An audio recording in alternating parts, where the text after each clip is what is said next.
He promised to work with His Excellency President William Ruto, but wish to register our disappointment with his administration in the manner that, without notice and consultation, the government has undertaken demolitions of private property, churches, and schools of the residents of Mavoko in Machakos County, causing untold suffering.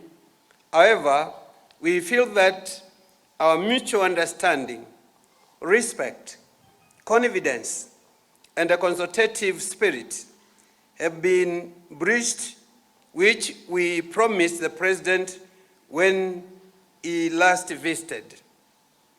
2, that the ongoing demolitions and evictions in Mavoko, where churches have been desecrated, learning institutions like schools totally halted, and personal property crushed into rumbles in complete violation of the law and against biblical teachings, which is tantamount to blasphemy.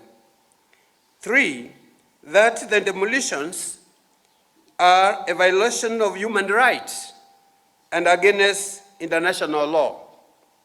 4th, in line with the Constitution of Kenya 2010, that